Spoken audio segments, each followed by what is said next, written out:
जय हिंद साथियों, स्वागत है आपका आपके अपने चैनल में।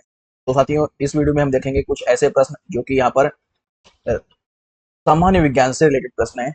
और ये सेकेंड पार्ट है जो कि सामान्य विज्ञान से रिलेटेड साथियों है। तो यहाँ पे पहला अगर यहाँ पे हम प्रश्न देखें तो क्या कह रहा है कि निम्न में से कौन सा भौतिक परिवर्तन का उदाहरण है। नंबर एक यहाँ पर है जंग का लगना, चांदी का काला होना, पानी का उबलना, कागज का जलना। यहाँ पे चार ऑप्शन साथियों इस प्रकार से दिए हुए हैं। चारों में से जो सही जवाब साथियों रहेगा वो रहेगा सी ऑप्शन, पानी का उबलना। पानी का उबलना। ठीक है साथियों, चलते हैं हम अगले प्रश्न की ओर। अगला प्रश्न क्या कह रहा है वो भी हम लोग देख लेते हैं। अगला प्रश्न साथियों आपकी स्क्रीन पे रहा। अपक्रिया साथियों दी हुई है, इस अपक्रिया को आपको देखना है और देख के बताना है कि जो रिक्त स्थान है वहां पर उसका तुल्यांकी भार लिखना है। तुल्यांकी भार अभिक्रिया KMnO4 प्लस H2C2O4 प्लस रिक्त स्थान is equal to MnO2 plus CO2 plus dot dot के संदर्भ में KMnO4 का तुल्यांकी भार 52.66 हो तो KMnO4 का अणुभार कितना होगा। इसका सही जवाब देना है। यहाँ पे चार ऑप्शन दिए गए हुए हैं साथियों। चारों में से जो सही जवाब इसका रहेगा वो रहेगा 158.04। 158.04 इसका सही जवाब रहेगा। ठीक है साथियों, तो चलते हैं हम अगले प्रश्न की ओर। अगला प्रश्न साथियों आपकी स्क्रीन पे आ, निम्न में से किस यौगिक में ऑक्सीजन की ऑक्सीकरण संख्या धनात्मक होती है। यहाँ पे चार साथियों यौगिक दिए हुए हैं और चारों यौगिकों में किस यौगिक में साथियों आप लोगों को बताना है कि ऑक्सीजन की संख्या में ऑक्सीकरण धनात्मक होती है। H2O, Na2O, O2 और H2O और अगला है OF2। ये इस प्रकार से साथियों है। इसका सही जवाब जो साथियों रहेगा वो रहेगा OF2। OF2 इसका सही जवाब रहेगा। OF2 में यौगिक जो है उसमें ऑक्सीजन की जो ऑक्सीकरण संख्या है वो धनात्मक साथियों होती है। चलते हैं अब अगले प्रश्न पे। चौथा प्रश्न है, हकल नियम के अनुसार निम्न में से कौन सा यौगिक एरोमेटिक है। एरोमेटिक है। यहाँ पर चार यौगिक दिए हुए हैं साथियों। चारों यौगिकों में जो साथियों सही ऑप्शन है उसको आप लोगों को टिक करके बताना है साथियों। सही जवाब इसका जो है वो है बी ऑप्शन, ये वाला बी ऑप्शन जो है वो इसका सही रहेगा साथियों। तो अब हम अगले प्रश्न की ओर चलते हैं साथियों। अगला प्रश्न क्या है इसको भी हम लोग देख लेते हैं। यहाँ पे साथियों क्लिक हो गया है, कोई बात नहीं। विस्मांगी उत्कीर्ण की सक्रियता निर्भर करती है। सही जवाब साथियों इसका पहले से आपकी स्क्रीन पे है। पृष्ठीय क्षेत्रफल संक्रिय केंद्रों की संख्या एवं बनाने की विधि पर। ठीक है, और आप चलते हैं साथियों अगले प्रश्न की ओर। अगला प्रश्न क्या कह रहा है यहाँ पर देखिएगा। अच्छा उत्प्रेरक एवं ऑक्सीकरण संख्या को बदलने की क्षमता रखने वाले तत्व हैं।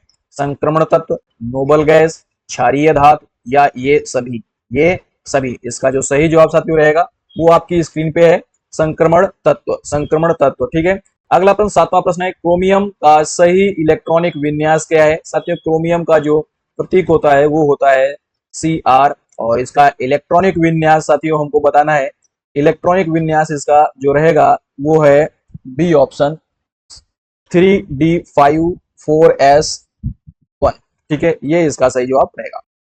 अगला प्रश्न साथियों, सभी जवाब साथियों आप लोग अपने कमेंट में देते रहें कि कौन सा जवाब साथियों आप लोगों को सही लग रहा है और उसके बाद चेक करें कि 20 में से आप लोगों को कितने प्रश्न सही निकले। PH3 की तुलना में NH3 का क्वथनांक ज्यादा होता है।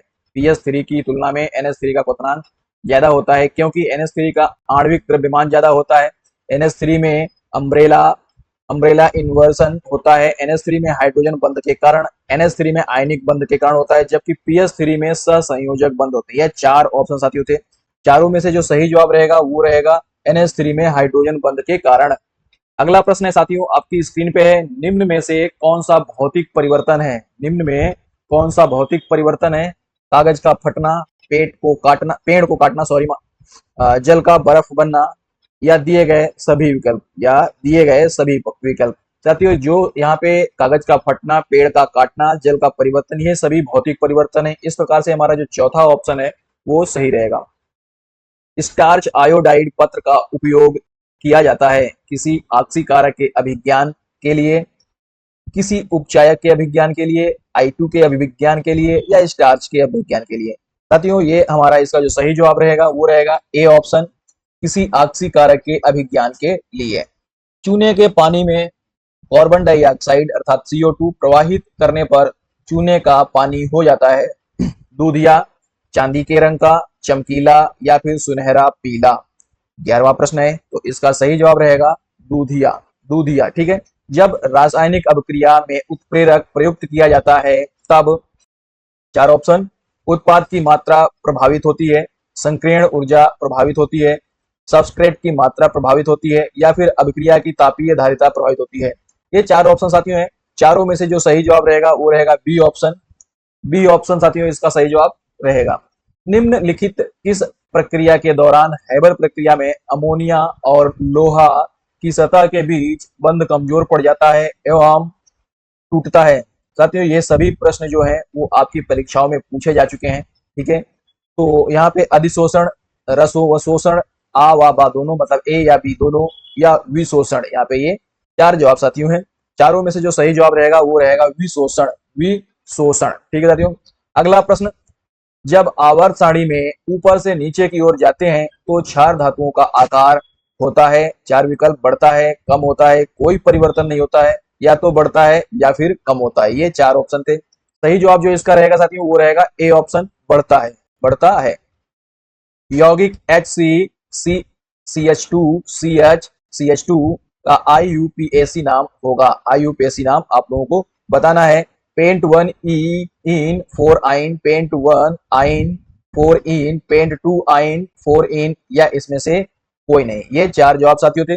चारों में से जो सही जवाब रहेगा वो रहेगा ए ऑप्शन, पेंट 1 इन 4 आइन। ठीक है। ये सही जवाब इसका रहेगा। एरोमेटिक यौगिक का अपचयन कीजिए। एरोमेटिक यौगिक का अपचयन करिए। तो यहाँ पे एक चारों विकल्प दिए हुए हैं, इनमें से बताना है कि एरोमेटिक यौगिक कौन सा है। जो सही जवाब साथियों जो रहेगा वो आपकी स्क्रीन पर है, बी ऑप्शन। बी ऑप्शन इसका जो है किसके द्वारा, या कह ले कि किसके द्वारा बादल बनते हैं। तो इसका जो सही जवाब रहेगा उसको आपको कमेंट करके बताना है। वाष्पीकरण, वाष्पोत्सर्जन, द्रवण या ऊर्ध्वपातन, ये 4 ऑप्शन थे। चारों में से साथियों जो सी ऑप्शन है द्रवण, ये इसका सही जवाब रहेगा। निम्नलिखित में से कौन सा रसायन विलियमसन सतत ईथरीकरण प्रक्रिया में उत्प्रेरक का काम करता है।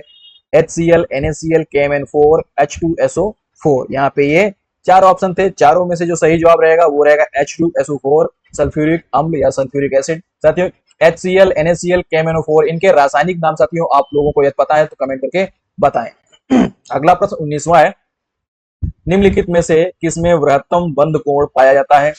AsH3, NH3, H2O, OH3। ये 4 ऑप्शन साथियों हैं। चारों में से जो सही ऑप्शन रहेगा वो रहेगा NH3। इसमें नए पदार्थ, अगला प्रश्न साथियों है वो भी आज का अंतिम प्रश्न है, 20वां प्रश्न है।